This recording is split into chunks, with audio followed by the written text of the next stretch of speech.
Buenas tardes, bienvenidos a la Casa de América.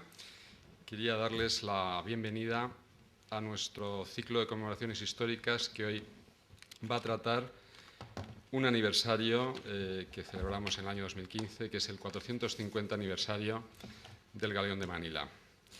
Para ello contamos en la mesa al profesor Carlos Martínez Shaw, académico de la Real Academia de Historia, catedrático de Historia Moderna de la UNED, y al periodista del País, Jacinto Antón, que tenemos la inmensa suerte de que nos van a ilustrar y nos van a meter en el mundo del siglo XVI y esos 250 años posteriores, desde 1565, en los que el Galeón de Manila surcó las aguas del Pacífico.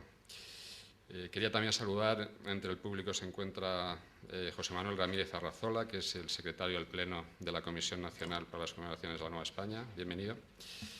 El llamado proceso de globalización, tan de boga en la actualidad desde la popularización del término a mediados de la década de los 80, es sin duda tributario de una iniciativa de unos hombres que con los medios de la época emprendieron una formidable aventura. Los navegantes al servicio del Imperio Español consiguen en el siglo XVI la unidad geográfica del mundo. Y esto permite, sin duda, el comienzo de una auténtica historia universal. Un hito en esa unidad geográfica es, por supuesto, la primera circunnavegación del globo, culminada en 1522, pero otro hito, sin duda, es el descubrimiento de la ruta marítima hallada por Fray Andrés de Urdaneta. Este marino acortó el camino de regreso o tornaviaje de Manila a México, siguiendo un camino de corrientes marinas y vientos favorables. Es el comienzo de la ruta del llamado Galeón de Manila, en 1565. Con la ruta se establece un importante intercambio, no solo económico, sino también social, político y cultural entre los tres continentes. Este palacio tiene una pequeña muestra de ese intercambio cultural. Como bien conoce el profesor Martínez Shaw, tenemos nuestra sala de charoles, a la que llamamos Sala Manila. Sin más, para debatir sobre el Galeón de Manila, en su 450 aniversario, paso la palabra al periodista Jacinto Antón y al profesor Carlos Martínez Shaw. Muchas gracias.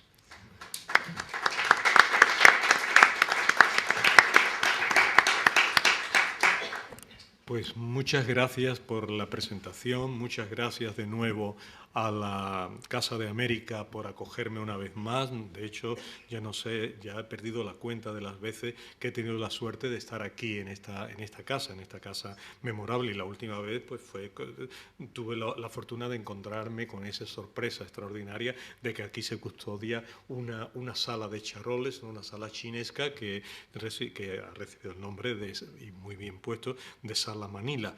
Así que estoy como en mi casa. En esta ocasión pues vamos a hablar de un tema distinto al que he tenido oportunidad de desarrollar en otras ocasiones, que es el Galeón de Manila.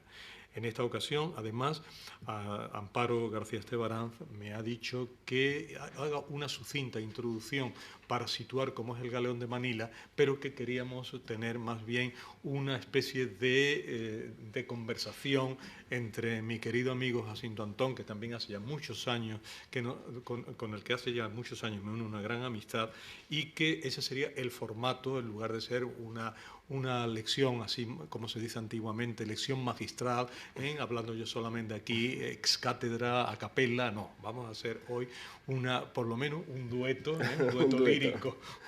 lírico hablando sobre el Galeón de Manila. Así que voy a decir lo sucinto que yo creo que es fundamental para establecer el tema y que luego pues se pueda el debate o la conversación que podamos tener Jacinto Antón y yo pues sea ya sobre una superficie conocida. El año 1815, ¿por qué? Bueno, pues porque el año 1815 no es el del comienzo, es el del final, pero también los finales pues se pueden conmemorar, se puede celebrar como efeméride, como un momento importante dentro de un fenómeno histórico. El año 1815 es el último, además porque el Galeón de Manila tuvo una fecha muy concreta de caducidad, fue un decreto de Fernando VII de 23 de abril de 1815 el que dijo que se terminaban ya los viajes del galeón de Manila entre las ciudades de Manila y Acapulco, que llevaban ya casi 250 años de vida, ¿no? Y ya, pues con este decreto, el galeón se termina. Dentro de muy poco tiempo después, incluso las relaciones entre Filipinas y México se hacen difíciles porque se ha producido el fenómeno de la independencia mexicana, pero el galeón como tal terminó en el año 1815, de ahí que haga exactamente 200 años de su finalización. Pero había empezado, como muy bien ha dicho el director de la Casa de América, pues había empezado 250 años antes, más o menos, porque también en esto dar muchas precisiones aburrir a los presentes. Una precisión muy leve, alguna cifra. 1565 es el momento en que los españoles se instalan definitivamente en Manila, pero todavía, perdón, se instalan en Filipinas, pero todavía no se han instalado en Manila. No se instalan en Manila hasta unos cuantos años más tarde, hasta 1571. Ahí es cuando ya López de Legazpi, don Miguel López de Legazpi, el adelantado, llega a Filipinas, y entonces después de una escaramuza con algunas... con algún grupo de musulmanes que estaban preestablecidos allí, una escaramuza muy leve, pues ya ocupa la ciudad de Manila hasta tal punto de que se puede considerar más una fundación que una refundación, porque no había prácticamente nada cuando llegó Miguel López de Legazpi. Y todavía el galeón de Manila no empieza a navegar, sino que tarda 2 años en organizarse. De hecho, el primer galeón de Manila... sabemos con seguridad que sale de la bahía en el año 1573. Ese es el primero. Y ya ininterrumpidamente sigue saliendo hasta el año 1811, en que el último se queda en México, allí pasando una larguísima estadía, la más completa ociosidad, con una gran incertidumbre sobre qué va a pasar con el galeón, y finalmente en 1815 reciben la orden fulminante de volverse a Manila, como así se hace. Entonces, el galeón de Manila hay que tener en cuenta que son, ahora lo comentábamos Jacinto y yo hace un momento, son 2 cosas. Una cosa es el galeón de Manila como entidad, que en realidad pues es una ruta comercial garantizada por galeones individuales. Es una ruta que une solo 2 ciudades. Une la ciudad de Manila en Filipinas con la ciudad de Acapulco en el Pacífico mexicano. Esto es lo que une. O sea, el galeón sale de Manila y llega a Acapulco. Hace allí una feria, la feria de Acapulco, se anima la ciudad durante unos 3 meses, entre 2 y 3 meses, se anima mucho la ciudad, y a los 3 meses el galeón sale otra vez en dirección a Manila. Eso es la ruta del galeón de Manila. Luego hablaremos más de ella, ya irá saliendo, pero eso es el galeón. Y luego una segunda cosa son los galeones concretos de Manila, que son una serie de barcos que son los que garantizan esta ruta y que salen normalmente 1 al año. Alguna vez salieron 2 al año. Algunas veces, desgraciadamente, bastantes veces no salió ninguno. Por guerras, por dificultades, por lo que fuese, ¿no? Pues no pudo salir ninguno. Pero más o menos la cadencia era de uno al año. Y entonces estos galeones pues, podían ser galeones como eran al principio, luego pues ya cuando las naves se estilizan más, pues van algunas fragatas en vez de galeones, y luego incluso, pues cuando el momento crucial, el momento más importante del galeón, ya en el siglo XVIII, pues van unos navíos de alto bordo enormes, ¿no? Porque el galeón no llevaba más que autodefensa. No pasaba como en la carrera de India. La carrera de India, los galeones iban artillados, pero además llevaban una protección, llevaba una capitana y una almiranta que iban perfectamente artilladas, y además a los barcos de la carrera de India lo acompañaban unas flotas, en un caso la llamada la Armada de la Guarda de la carrera de India, en otra ocasión la Armada de Barlovento, y siempre iban acompañados otros barcos de guerra. El galeón de Manila, el pobre, iba solito, iba con lo que tenía puesto, es decir, los cañones que conseguía cargar, y nadie lo defendía. Entonces, al final, pues eran barcos muy grandes, eran barcos enormes, y estos barcos pues estaban convenientemente artillados, con algunas dificultades que a lo mejor salen en nuestra conversación, pero eran los que garantizaban la ruta porque ellos se autodefendían, tenían que defenderse a sí mismos. Y esta ruta era una ruta importantísima porque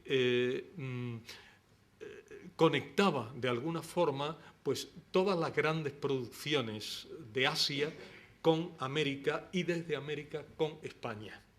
Entonces, pues desde allí, sobre todo se trasladaba a México, se trasladaban mercancías chinas. Eran los chinos los que proveían de la mayor parte de la carga de los galeones de Manila. Y en primer lugar, o sea, por decir, por dar medalla de oro, de plata y de bronce, en primer lugar eran los tejidos de sedas. Las sedas era lo principal, producto número 1 absoluto. En segundo lugar, venía los tejidos en general, sedas mezcladas con otras fibras, tejidos de algodón, otro tipo de tejidos. Y en tercer lugar venía un producto también muy exquisito, artísticamente precioso, que eran las porcelanas. Porque, como ya es bien sabido, en Europa no se sabía fabricar porcelana, se hacía cerámica, pero no porcelana, porque la porcelana requiere una sustancia especial que es el kaolín, y esa sustancia no existe en Europa no se emplea en Europa hasta bien entrado el siglo XVIII. Entonces la porcelana exquisita, esa porcelana azul y blanca de la dinastía Ming, o luego esa porcelana preciosa de la llamada familia rosa primero y luego la familia verde después de la dinastía Qing, pues eso era el otro que compensaba.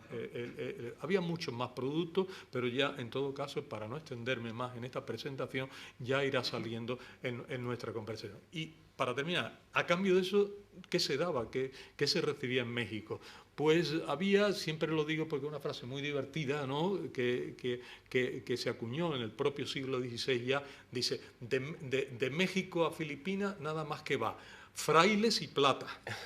Esas son las dos cosas que iban, porque claro, la presencia de los mendicantes, de los órdenes mendicantes, fue muy importante en Filipinas, más importante estadísticamente, porcentualmente, que en América.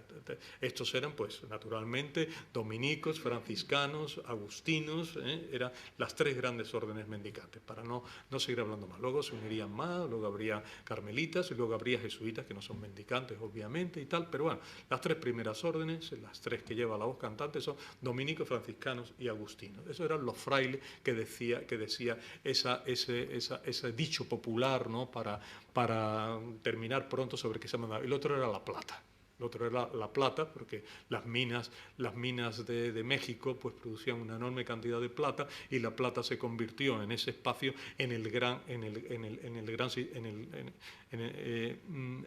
medio de intercambio. Había que pagarlo todo en plata, no se podía pagar de otra manera. Todo el mundo quería plata. Y además España empezó a acuñar en las cecas, primero las cecas españolas, pero luego las cecas propias americanas, unas monedas de plata que fueron una maravilla, que se convirtió pues en el dólar, de lo que luego sería el dólar americano. Pues en esa época estaba representado por una moneda que debemos llamar el peso de 8 reales, ese es su nombre, el peso de 8 reales.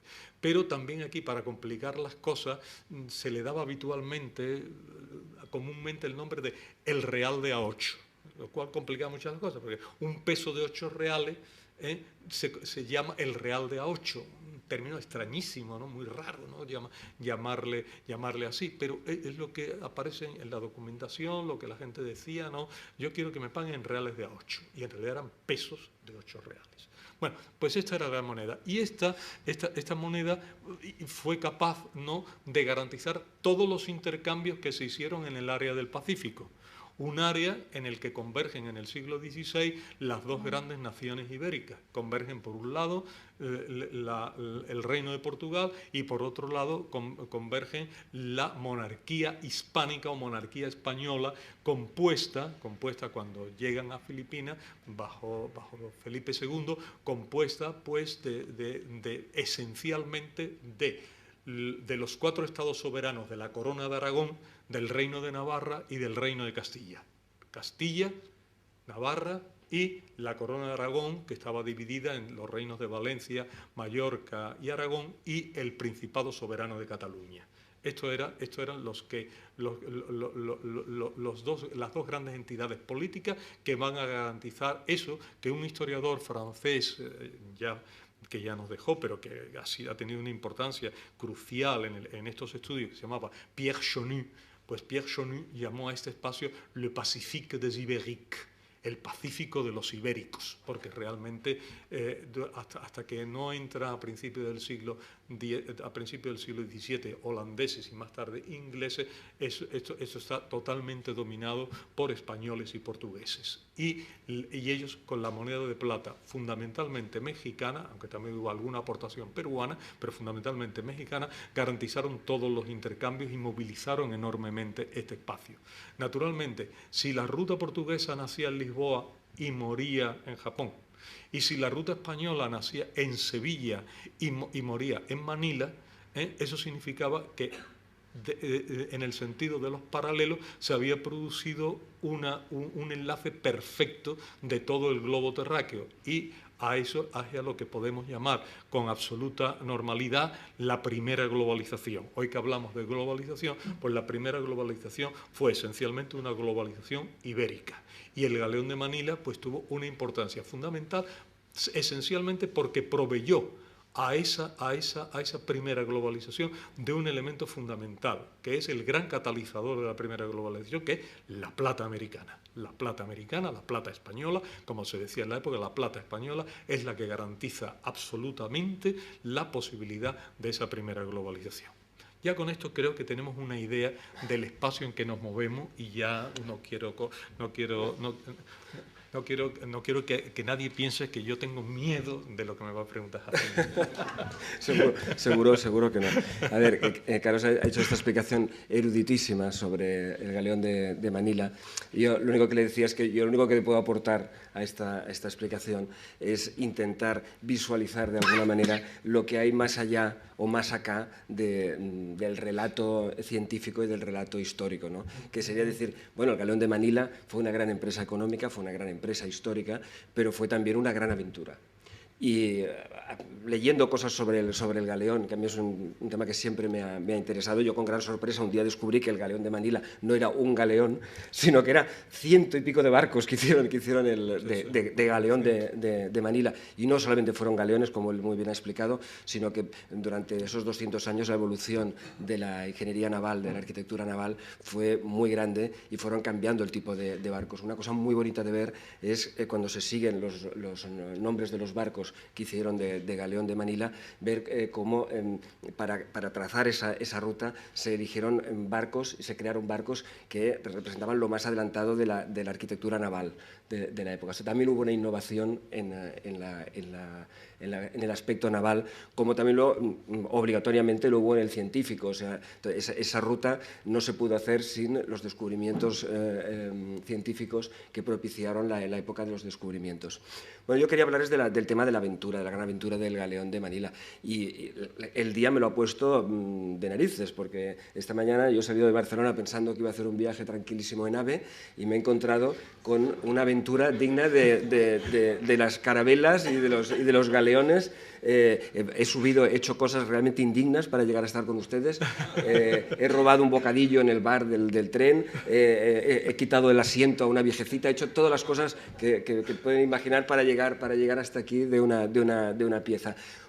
Cuando las cosas se tuercen en un viaje es cuando te das cuenta de lo que es el viaje, de lo importante que es el viaje y la aventura que es todo viaje, el recorrido entre dos puntos, ¿no? Imaginemos lo que era esos 6 meses cruzando el Pacífico, nada menos que el Pacífico, en las condiciones que lo hacían los navegantes de la época, ¿no? No has hablado del escorbuto, ¿no? No. Bueno, será de las cosas que hablaremos. Pero realmente, entre las líneas de la historia y de la ciencia está el escorbuto. El escorbuto ha matado a más marinos que todas las demás cosas juntas. Pero es que además del escorbuto había tormentas pavorosas, varios barcos. Otra cosa de la que hablaremos también es de los pocos barcos que perdimos. Se perdieron muy pocos barcos, lo cual siempre hemos dicho que los navegantes españoles pues no podíamos compararnos con los ingleses, y pues no es verdad. Viendo el relato del galeón de Manila te das cuenta de lo buenos marinos que éramos. Éramos muy buenos marinos, conseguíamos llegar estuvimos en zonas a las que el capitán Cook llegó 200 años después.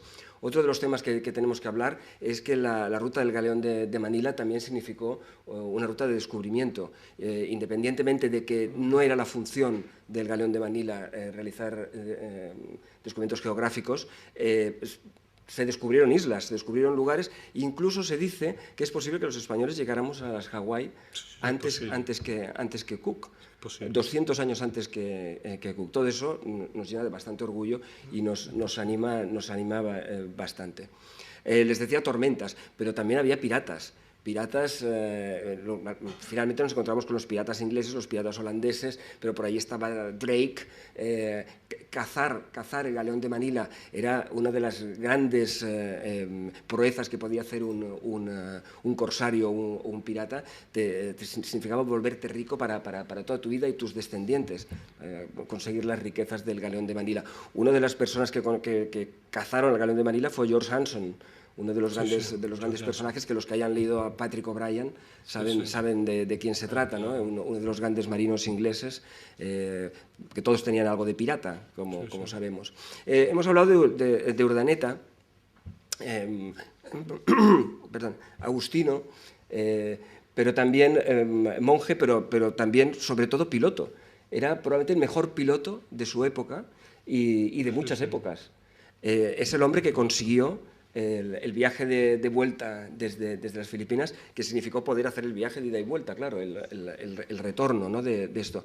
Cuando hablamos de Urdaneta, la gente recuerda pues, a lo mejor un cuadro, una imagen de él, pero la gente no sabe que fue un hombre que estaba considerado muy feo porque se había quemado la cara. Se había quemado la cara de una manera que si la ponen en una película de Sandokan, ustedes dicen, pero qué aventura. Este hombre lo enviaron a rescatar a unos náufragos y luchando contra unos piratas filipinos, le explotó, y portugueses, porque estaban ahí aliados con los portugueses en ese momento, le explotó un cañón en la cara y se quemó todo el rostro, se tiró al agua ardiendo y consiguió apagarse, pero luego tuvo que pasar unos meses en tierra reparándole la cara. Pero era un hombre que había vivido ese tipo de aventuras. Claro, cuando hablamos de Urdaneta, de estos nombres que nos parecen nombres como de libro de historia, polvorientos y tal, no eran grandísimos aventureros. Eran gente que vivía aventuras dignas de las películas de Hollywood. Y Urdaneta también tiene un aspecto que a mí me llamó la atención, porque él se hizo monje bastante adelante en su vida, cuando tenía 40 años, muy tardío. Pero había tenido una hija. Había tenido una hija cuando estuvo en las Molucas y volvió con ella y la dio en adopción. O sea, es un hombre que entre las líneas de la historia hay ese lugar incluso para aventuras sexuales, que nos hablan casi del mundo de la Bounty, de la Pitcairn y de todo este mundo tan interesante. Claro, en el nombre del galeón de Manila también está pues, Portobelo, están Cartagena de Indias, todo ese mundo. A mí me gustaba mucho, cuando hablaba con Carlos, el ver que el galeón de Manila iba hacia el Pacífico, pero al mismo tiempo teníamos la flota de Indias que iba por el Atlántico. O sea, de repente teníamos todos nuestros barcos cruzando extensiones de agua increíbles, viviendo miles de peligros y miles de aventuras. Y yo reivindicaría un poco todo ese tiempo, esa época. Los anglosajones nos han comido bastante la imaginación. Y pues cuando ves una película de barcos, pues es capitán de mar y de guerra, Russell Crowe es el capitán. No tenemos. ¿Dónde están nuestras películas? ¿Dónde están nuestras aventuras? Probablemente el galeón de Manila daría para una grandísima producción de Hollywood, o una película, una serie de estas que estamos viendo ahora, históricas, que se están haciendo tan buenas, ¿no?, como Isabel o la de Carlos. Pero en fin, hay un tema concreto que te quería preguntar.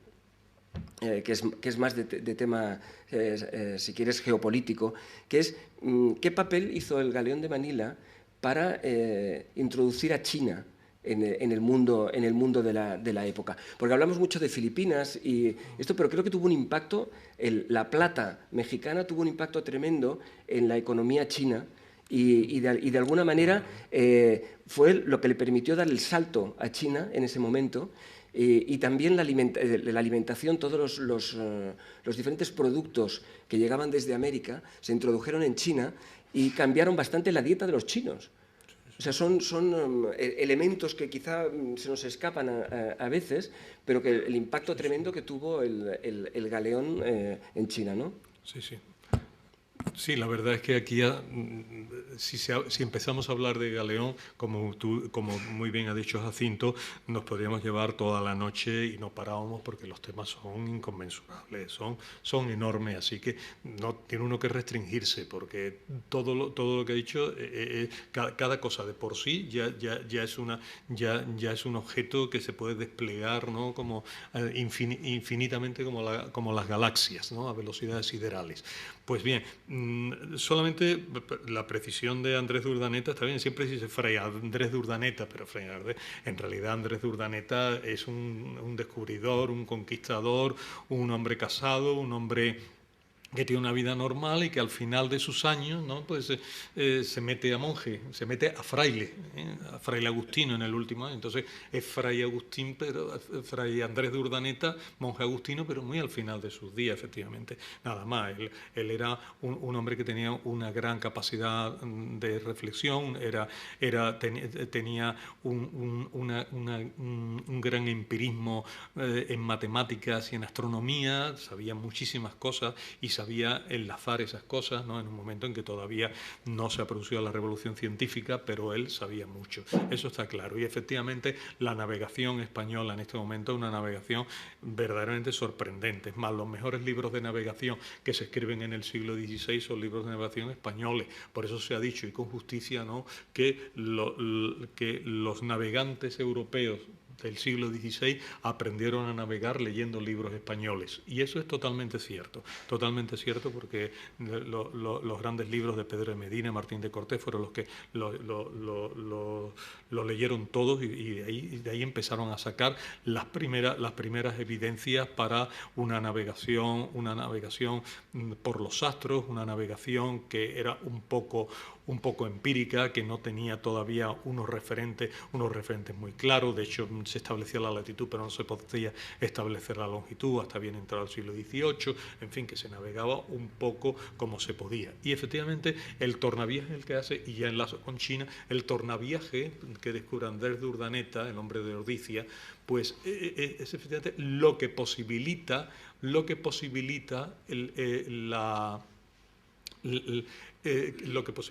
esta ruta comercial extraordinaria de 250 años. ¿Por qué? Porque el problema era que los descubridores españoles habían llegado mucho antes, ¿no? Magallanes llega a las Filipinas y muere en las Filipinas, como es bien sabido, pero luego vienen otros muchos más. Luego viene Fray García Jofre de Loaiza, luego viene Ruy López de Villalobos, en medio... Bueno, hay toda una serie de gente que llega a Filipinas, pero el problema es que todo el mundo trata, bueno, ahora vamos a volvernos a México, donde hemos salido. No hay modo de volverse. Se fracasa una vez, 2, 3, 4, hasta la quinta y sexta vez, que van casi juntos, no se llega, no se puede volver. Y la idea de volver viene porque las corrientes, si se seguía la línea recta, navegando desde occidente a este, entre Filipinas y México, siguiendo la línea del paralelo de Manila, no se llegaba nunca. Las corrientes son tan adversas que echan los barcos para atrás. Esto un poco, Carlos, por poner un ejemplo, eso sería un poco como ir a Marte. Sí. Que hay la posibilidad de ir a Marte, pero no hay la posibilidad de volver. En esa época, salvando las distancias, no se podía volver. Es que es muy fuerte cuando dices, la gente se iba allí, pero sabías que te quedabas O intentabas Claro. volver por el otro lado, ¿no? Tal vez de las posiciones portuguesas. Tenían necesariamente que volver por el otro lado. Hubo 45 años en que había que volver por las posesiones portuguesas. Todo el mundo terminaba en Ternate o en Tidor y desde allí, desde las Molucas, volvía por el camino portugués hasta Lisboa. Eso era, no se podía hacer otra cosa hasta que Andrés de Urdaneta descubre una cosa, que es que hay que subir. Hay que subir hacia el norte para buscar una corriente propicia, que es la corriente del Curoxío. Y ya cogiendo la corriente del Curoxío, pues ya sí se llega. Por eso es el esquema del Galeón de Manila es muy curioso, ¿no? Porque el esquema del Galeón de Manila, si se ve desde Manila a Acapulco, hace así. Y baja. Mientras que si se hace de Acapulco a Manila, se va por la raya, por el paralelo, sin cambiar. Eso hace que cueste 6 meses llegar desde Manila a Acapulco y solo 3 meses llegar desde Acapulco a Manila, el doble. Y explicabas que además era más fácil la vuelta porque había sitios para aprovisionar. Claro, es que a la ida, una vez que tú abandonabas, perdías de vista, Japón se terminaba para ti todo, ya no había nada, ya nada más que estaba la inmensidad del mar hasta que llegabas a California, no había más nada. Por el contrario, a la avenida primero era muchísimo más corto y luego además se encontró pronto un lugar donde quedarse, que son las Islas Marianas, sobre todo la isla de Guam. Ahí se iba a la isla de Guam, allí los barcos tenían una bahía preciosa, bueno, existe naturalmente, la bahía sigue teniendo la misma belleza natural de siempre, la bahía de Umatac, y ahí pues se aprovechaba pues para hacer la aguada, para coger cítrico, para hacer incluso algunas veces para festejar algo con alguna corrida de toros, o sea, todo eso se hacía, ¿no? No, eso está documentado, una corrida de toros en Filipinas para festejar la subida al trono de Fernando VI. O sea, que eso existe. Bueno, pues eso, claro, permitía allí un descanso impresionante antes de terminar.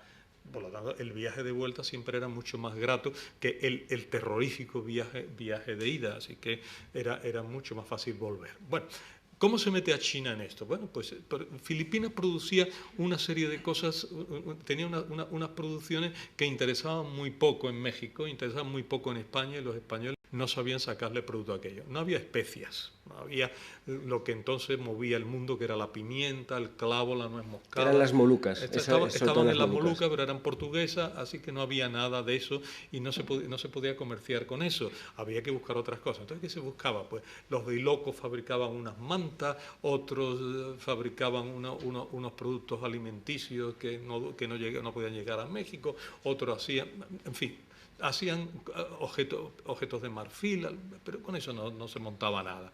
Entonces, ¿qué es lo que se hace? Ahí hay un gran imperio productor de maravillas, que es la seda, el algodón, los marfiles, los lacados, las porcelanas, las cosas. Esto se llama China. Y China está muy interesada en coger plata, porque los Ming han establecido un sistema de pagos públicos y de pagos privados en plata.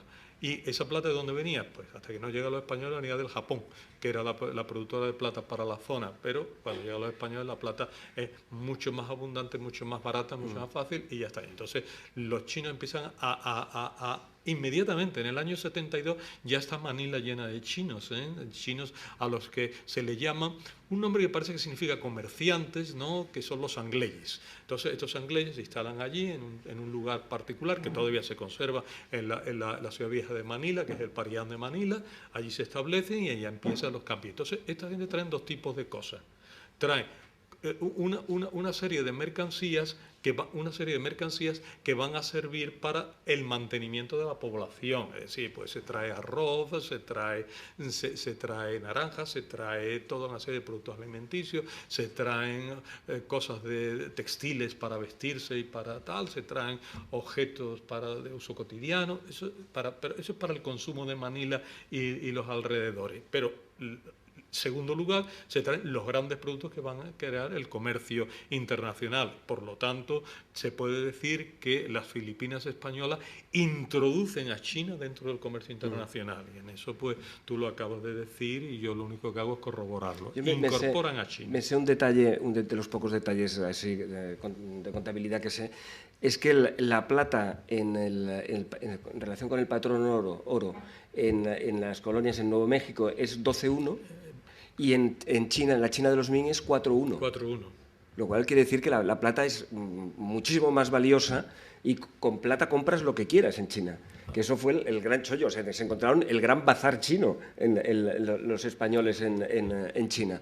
Podían comprar con su plata. Era como pasa cuando teníamos el euro, bien íbamos a Estados Unidos, que podías comprar lo que querías. Pues se encuentran con la sorpresa de que su plata, ya un poco desvalorizada en América, porque hay tanta, en China de repente es casi tan precioso como el oro.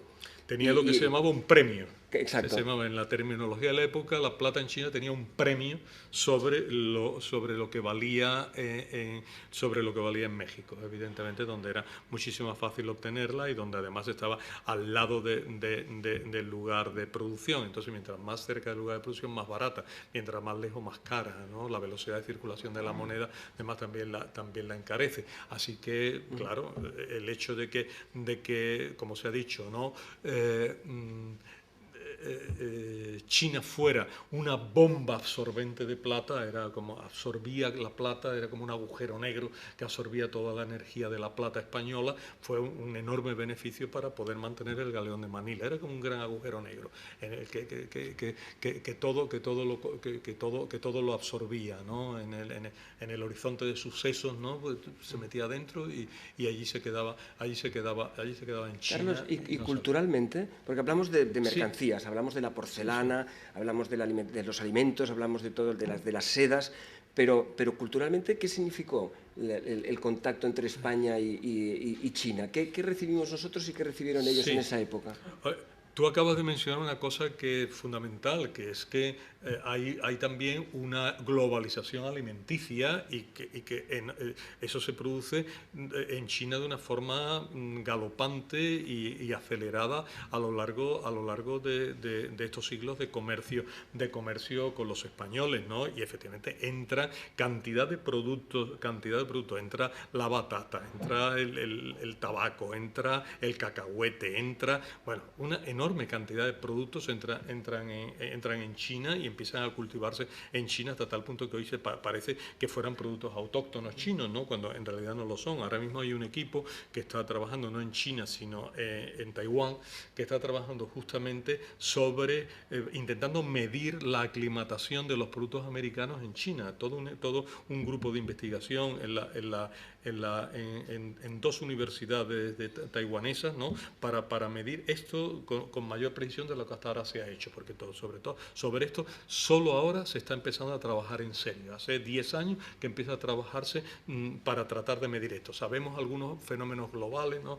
Como el maíz, como la patata, pero luego toda otra serie de productos, de muchos productos alimenticios, no se sabe.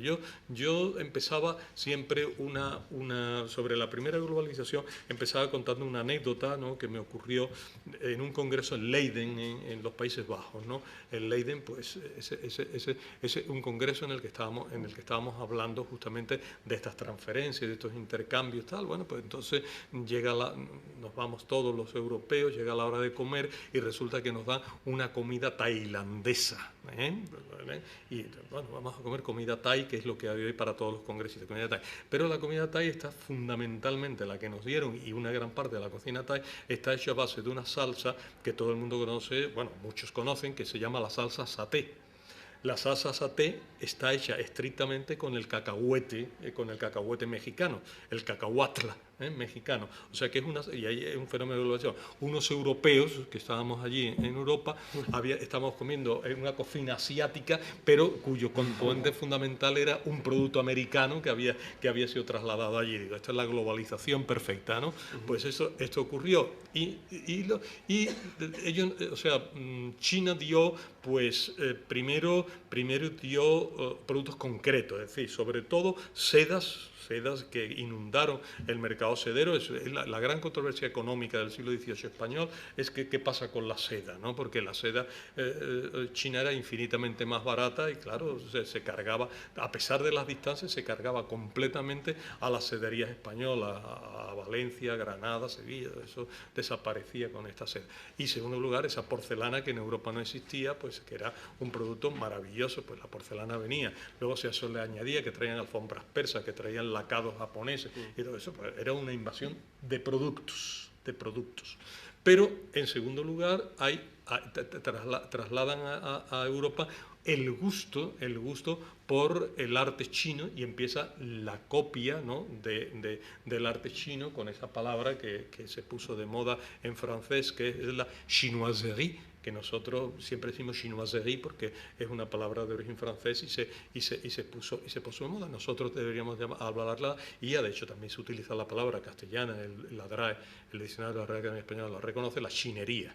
La chinería está. Y luego estaban pues la porcelana, ¿no?, que imita ¿no?, nada más que temas chinos, ¿no? Nada más que hay que ver los gabinetes de porcelana o en Aranjuez o en el Palacio Real de Madrid.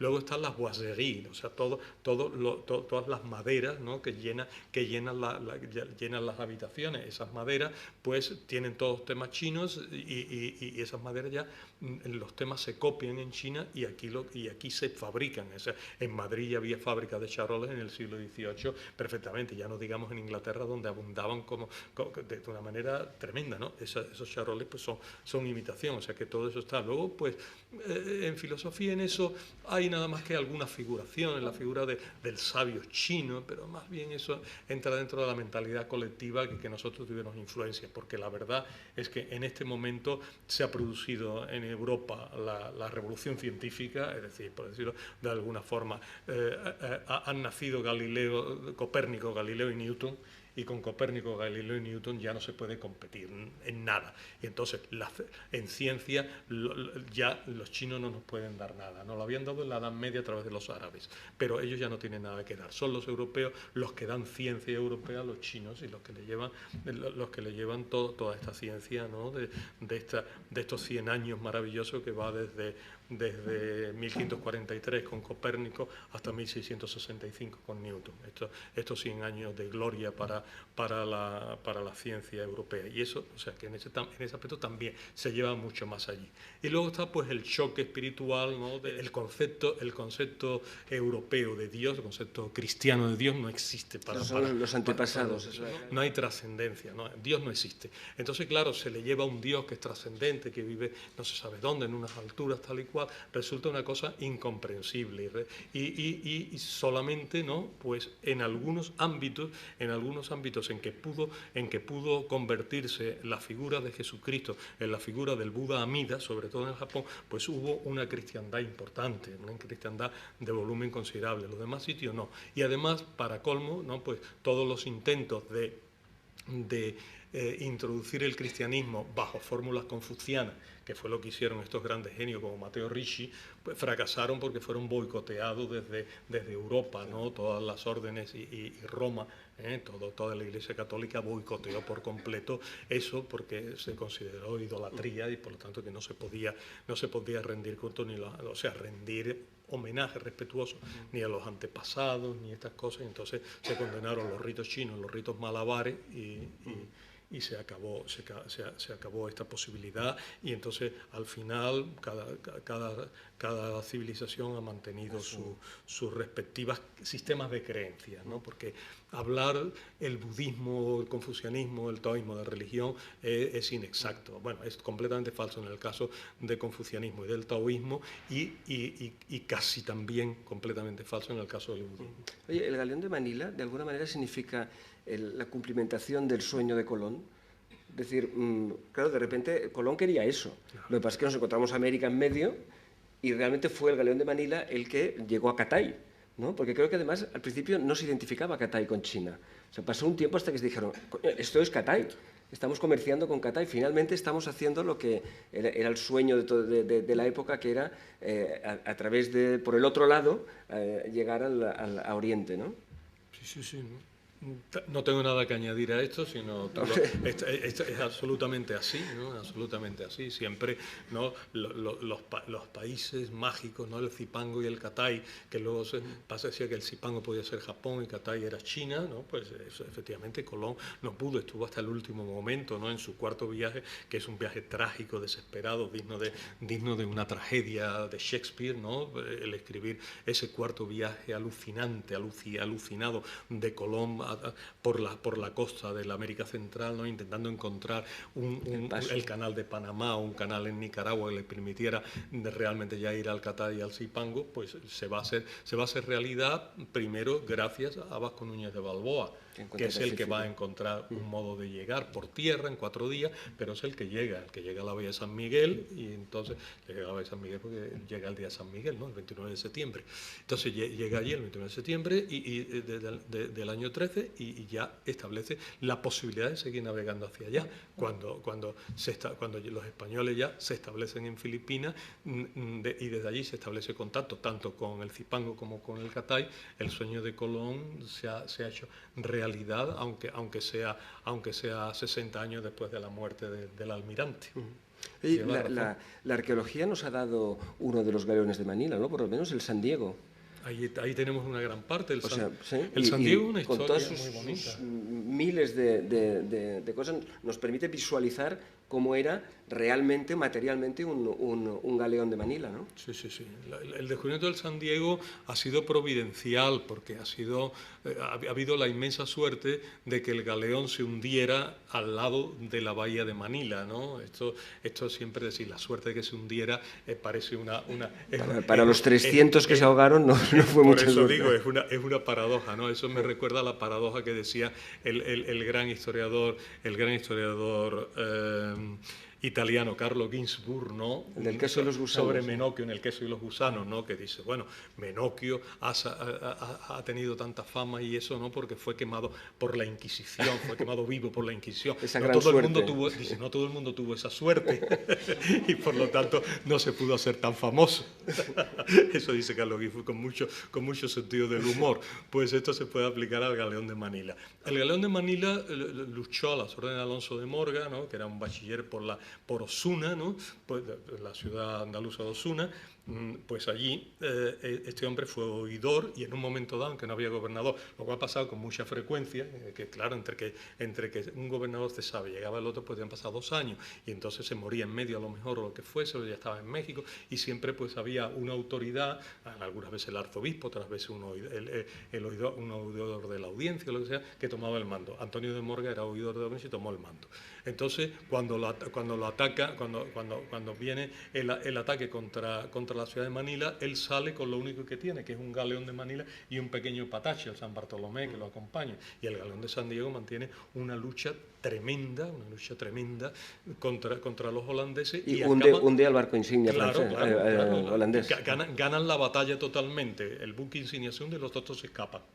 Entonces la batalla está ganada y están ya celebrando. En el momento que están celebrando, bueno, pues ya se van hacia la bahía para atracar, y en ese instante, como fruto de las ofensas recibidas por parte del enemigo, el galeón se hunde lentamente y allí acaba junto a la bahía. Eso ha permitido rescatarlo, ¿no? A esa asociación francesa que lo rescató. Frank Godio, que es la persona que está excavando los palacios y los puertos de Alejandría. Es el que se supone que ha descubierto el Palacio de Cleopatra, todas las ciudades sumergidas de la costa de Alejandría y de la costa hacia abajo. Frank Godio. Y en el 91 me parece que fue que lo encontró el San Diego. De los grandes hallazgos de arqueología submarina que se han hecho. Estaba 50 metros, una cosa así de profundidad. Sí, era muy poco, era una profundidad escasa. Los buzos trabajaron con gran comodidad y rescataron el pecio. Y entonces la parte más importante del pecio está en el Museo Nacional de Manila. Y una parte está aquí en el Museo Naval, ¿verdad? Sí, la otra parte, pero aquí no hay, aquí lo que hay fundamentalmente son piezas de lo que formaba parte de los abarrotes del barco. Son abarrotes lo que hay aquí. Las piezas de madera, ancla, todo eso, ¿no? Está en el museo. En el Museo Nacional de Manila, con su rotulación estrictamente en inglés y en tagalo, ¿no? Pero en tagalo se comprende, ¿no? Porque un rosario que se encuentra, ¿no? En tagalo es rosarillo.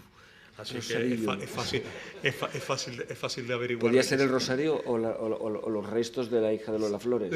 ¿No? La rosarillo. No. Mucha porcelana hay, ¿verdad? Sí, yo he visto el catálogo es un mamotreto así. Aquí hay mucha porcelana, además se ve qué tipo de porcelana llevaban. Las porcelanas, bueno, porcelana y cerámica, porque llevaban porcelana china exquisita, naturalmente, pero lo que llevaban eran las grandes tinajas, llamaríamos las grandes tinajas de barro normal, ¿no? De barro normal, a veces con un adorno chino, ¿no? Y tal, pero que se llamaban en general, se llamaban martabanes. Estos martabanes servían tanto para productos líquidos como para productos sólidos. O sea, allí se metía en el martabán, se podía meter trigo, se podía meter arroz, se podía meter aceite, se podía meter lo que uno quisiera allí. Se tapaba bien y se conservaba. Eso eran unas tinajas así de grandes, y ahí se pueden ver en el museo, en el Museo Naval de Madrid hay muchos martabanes estupendos, y además se regalaron tantos martabanes porque había tantos en el barco que cuando en el camino entre que uno entra en el Museo Naval y llega hasta el archivo del Museo Naval, pues hay toda una serie de alacenas que están llenas de martabanes que no saben en el Museo Naval dónde ponerlo, porque son tantos y son muy, muy parecidos, ¿no? No hay la cosa de decir, bueno, es que vamos a distinguir 7 u 8 clases, no, son muy parecidos, entonces no tiene un interés museístico el exhibirlos, ¿no? Pero eso es lo que había. Y luego había también otra cosa graciosa, que era que había cerámica española, ¿no? Sobre todo había cerámica andaluza. Se ha distinguido perfectamente la cerámica verde de Úbeda, de la ciudad de Úbeda, la actual provincia de Jaén, y cerámica trianera, ¿no? El barrio del Arrabal alfarero de Sevilla, eso también había dentro. Y otra cosa que todavía hay que comprobar, hay todavía un misterio ahí, porque se descubrieron una pieza que se llama tsuba, que es lo que une la vaina de una katana japonesa al mango, y se descubrieron muchas subas. Entonces la pregunta es, bueno, es normal que los mangos hayan desaparecido, es normal eso, pero ¿eso qué significa? Puede significar que el galeón de Manila llevaba armas japonesas a México, o que había samuráis japoneses defendiendo Filipinas, que los hubo, porque claro, los samuráis después de la batalla de Sekigahara, en ese mismo año se quedan en paro, la mayor parte de los samuráis se quedan en paro, y entonces como no tienen cómo ganarse la vida, pues se empiezan a buscar la vida por los países de al lado. Son grandes guerreros, manejan muy bien las armas blancas, y entonces pues parece ser que hubo un contingente japonés que luchó en el San Diego, y aquí también en el Museo Naval pues hay un grupo notable de tsubas, procedentes sin duda alguna de katanas o de wakizashis japoneses. De todas maneras, las tsubas, hay un gran comercio artístico de esas piezas. Ahora mismo, claro, porque artísticamente son bellísimas, sí. algunas que no fuera que también ya había un comercio de esas piezas ya en esa época. Es que eso es lo que había. Que japoneses se pusieron al servicio de España está claro, porque y además debieron combatir samuráis japoneses en el San Diego. ¿Por qué no? Porque en la revuelta Sangley que hay en el año 1603, una parte de los que le salvan el pellejo a la población española en la vieja Manila son los japoneses, que luchan todos del lado de los españoles, y entonces los pocos españoles y los pocos japoneses hacen frente a los muchos chinos, tienen muchísima más capacidad bélica, o sea, están muchísimo mejor entregados, manejan tanto los samuráis como los hidalgos españoles, manejan infinitamente mejor las armas, y entonces gracias a eso consiguen desembarazarse de la revuelta de 1603. Y de eso se nos ha apropiado también el mundo anglosajón. Tenemos Shogun, la famosa novela de James Clavell. Claro, lo que está explicando es eso, es la llegada de los occidentales, en este caso los ingleses, a Japón, y cómo las costumbres militares se mezclan, ¿no? de unos con los otros. O luego había aquel famoso western Sol Rojo con Úrsula Andrés y Toshiro Mifune. O sea, tú lo recordar que somos más claro. de generación. Que era una película de un samurái japonés que aparecía de repente en un western. Y la gente decía, ¿pero qué es eso? Claro. Un samurái japonés en México, en California. Pues es lo más normal del mundo. Viajaba en el galeón de Manila. Viajaba en el galeón de Manila. No. Es que es verdad. Viajaron muchos en el galeón de Manila. Ahora, o sea, dentro de unos días, en este mismo mes de octubre, se defiende una tesis doctoral en la UOC, en la Universitat Oberta de Cataluña, se defiende una tesis doctoral sobre la emigración japonesa a las costas californianas, hecha por un por un doctorando hispanoamericano. No sé qué nacionalidad tiene, pero es un doctorando hispanoamericano, puertorriqueño, me parece. Y hace eso porque hay naturalmente pues muchos japoneses que viajan con el galeón y se instalan aquí. No llegaron hasta Sevilla los japoneses y todavía pues hay toda la gran controversia de los japones de Coria del Río en Sevilla, ¿no? Que es la historia de Hasekura, ¿no? De Hasekura, y si la gente de apellido Japón en Coria del Río y en Sevilla, ¿no? Pues son descendientes de Hasekura y de sus samuráis o no. Esa controversia todavía sigue allí. En cualquier caso, la estatua muy bonita, por cierto, de Hasekura con su katana en la mano derecha y su wakizashi detrás en la mano izquierda, contemplando el Guadalquivir desde Coria, es muy bonita, ¿eh? Si tú no has estado, te llevo. Oye, una cosa, ¿y las mujeres? ¿Viajaban mujeres en el galeón de Manila? Muy pocas, pero viajaban. O sea, las mujeres o sea, viajaban muy poco tanto en la carrera de India como en el galeón de Manila. En principio no debían viajar mujeres, pero en casos especiales se consentía que viajaran. Por ejemplo, si en un galeón tenía que embarcarse un gobernador soberano de Filipinas, él iba acompañado de su mujer y de sus hijas, pero además de su mujer y sus hijas llevaban un séquito, ¿no? De sirvientas, de amas de llaves, de lo que sea, y siempre pues había un grupo de mujeres.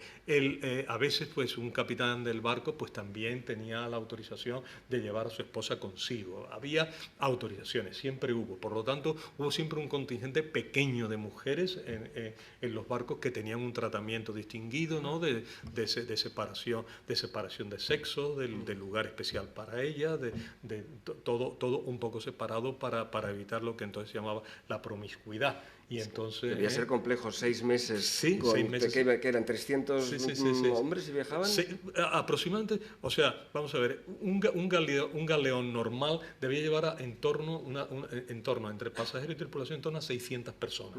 Debía llegar. Lo que pasa es que en el viaje de ida a México no llegaban casi nunca, la mitad no llegaba. O sea, unos 300 morían de escorbuto por el camino y solo llegaban otros 300. Por eso una de las precauciones siempre al salir de Manila era hacer testamento. Todos los marinos hacían testamento, todos, porque sabían que había, o sea, que de cada 2 uno iba a morir. Y entonces pues no sabía si te iba a tocar llegar o no. Y entonces pues hacían testamento. Eso debía contener mucho la promiscuidad también, ¿no? Sí, hombre, el caso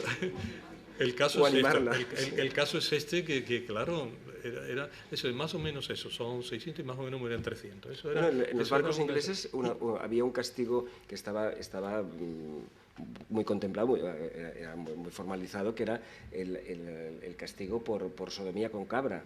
Era, claro, lógicamente a bordo de un barco tanto tiempo, hombres jóvenes y tal, debía ser muy complicado mantener la cabeza fría, ¿no? Sí. No, y claro, también la ausencia de mujeres daba lugar a muchos casos de homosexualidad. Y una prueba de ello es que cuando llegaban los barcos españoles a puerto, tanto el galeón de Manila como los barcos de la carrera de India, siempre había 3 o 4 personas que eran entregadas directamente a la Inquisición, ¿no? Para que las juzgaran por el pecado nefando de homosexualidad, ¿no? Hay algunas descripciones, ¿no? De este pecado nefando en las actas del Consejo de la Inquisición, ¿no? Que yo nunca me atrevo a decir, ¿no? Si no tengo el texto por delante para decir, no lo digo yo, lo dice este monje, porque son cosas, por decirlo de alguna forma, subiditas de tono, ¿no? Porque lo explican con pelos y señales, de una forma, todos los casos de homosexualidad, y claro, había muchos, la falta de mujer pues hacía que mucha gente, ¿no? Pues la pulsión sexual la decantaran pues hacia la gran colla de pajes y grumetes que iban en el galeón de Manila o en la carrera de India. Había muchos pajes y grumetes, gente que tenía, muchachos jóvenes que tenían entre 11 y 15 años y que eran víctimas de la pederastia. Eso es clarísimo, vamos. Caramba. Oye, he visto que en algunos estadillos de los barcos se explica que cargaban coco para protegerse del escorbuto. Sí. Es que se adelantaron un poco a la idea de los ingleses de que la fruta podía protegerles del... Sí, lo primero que se descubre es que los cítricos es lo mejor. Que los cítricos proporcionan una vitamina C porque el escorbuto en realidad es una vitaminosis, es una falta de vitamina, y la vitamina que más echa en falta es la vitamina C. Entonces limones y naranjas es lo que se embarca, y mandarinas. Esto es lo que se embarca universalmente. Pero luego se van descubriendo que hay otra serie de cosas que pueden ser, y por ejemplo el coco, y algunas cosas muy raras, por ejemplo la sopa de tortuga. O sea, se pescan tortugas en alta mar donde se puede para hacer sopa de tortuga, porque la sopa de tortuga también es antiescorbútica. Se buscaban medios para poder salvarse de esa plaga que era esta enfermedad, ¿no? Caramba. Oye, y hablando de los barcos capturados, dijimos que se capturaron muy pocos dentro Sí, de los 200 y 50 años de esto. ¿La explicación cuál es? ¿Que el mar es muy grande, que eran muy rápidos? No, el mar es muy grande. El mar es muy grande y, o sea, vamos a ver, en el Caribe capturar un barco español era más fácil porque allí había como una aglomeración permanente de barcos. O sea, al Caribe llegaban de pronto la flota y los galeones y se concentraban de pronto 50 barcos españoles. Entonces los corsarios y piratas ingleses que estaban merodeando por la zona tenían allí 50 barcos a su alcance. Bastaba que uno remolonease, uno se apartase de la ruta, se desviase, para que aislados pudieran atacarlo. Pero el galeón de Manila iba en unas distancias formidables, tremendas, ¿no? Y era muy difícil de coger. De hecho, entre los siglos XVI y XVII solo hay uno, el que captura el Santa Ana, que es capturado por Thomas Cavendish. En el día de mi santo del año 1587, por eso me acuerdo. Como un honor a ti, lo captura. El 4 de noviembre, el 4 de noviembre, San Carlos Borromeo, mi santo patrono. Pues ese día lo capturaron y es el único que se captura entre los siglos XVI y XVII.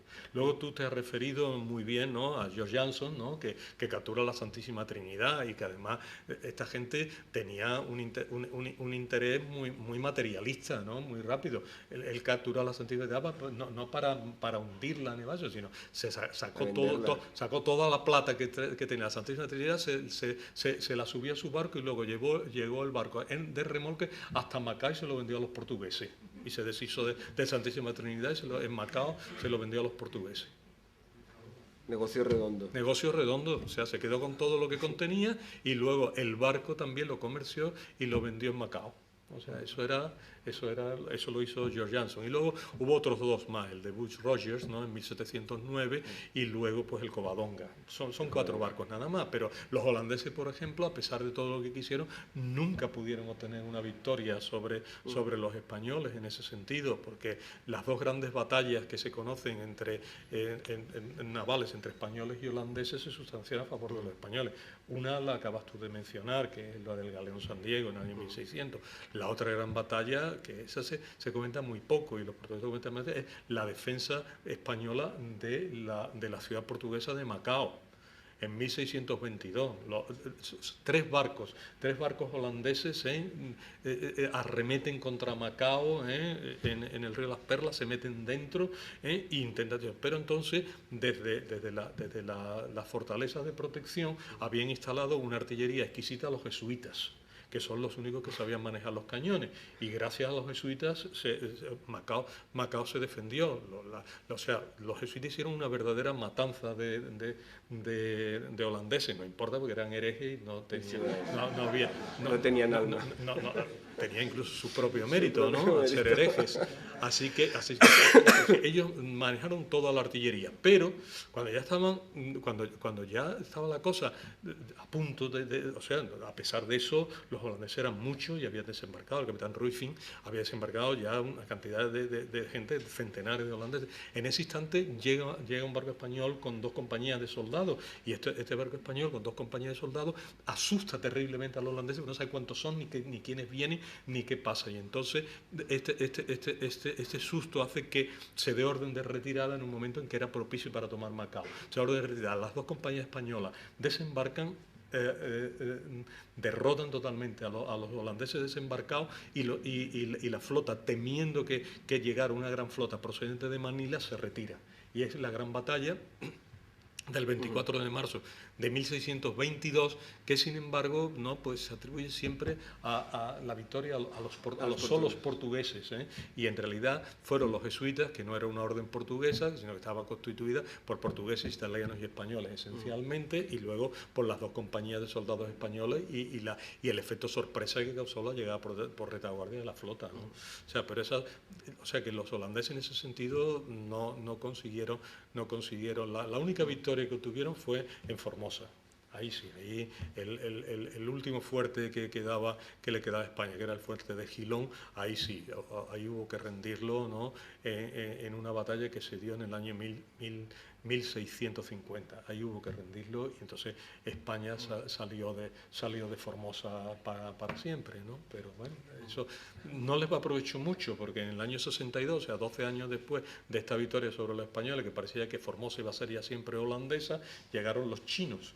Llegó el famoso Chen Cheng-gong, que como eso es impronunciable, Chen Cheng-gong, pues los europeos lo llamaban Cosinga, para facilitar las cosas, Cosinga. Y entonces Cosinga ocupó Forcelandia, que era el fuerte principal de los holandeses, y los holandeses se retiraron ya para siempre de Formosa, el actual Taiwán. Se ha dicho que el secretismo de la ruta del Galeón de Manila es una de las cosas que provocó que muchos de los descubrimientos geográficos no subieran a los mapas.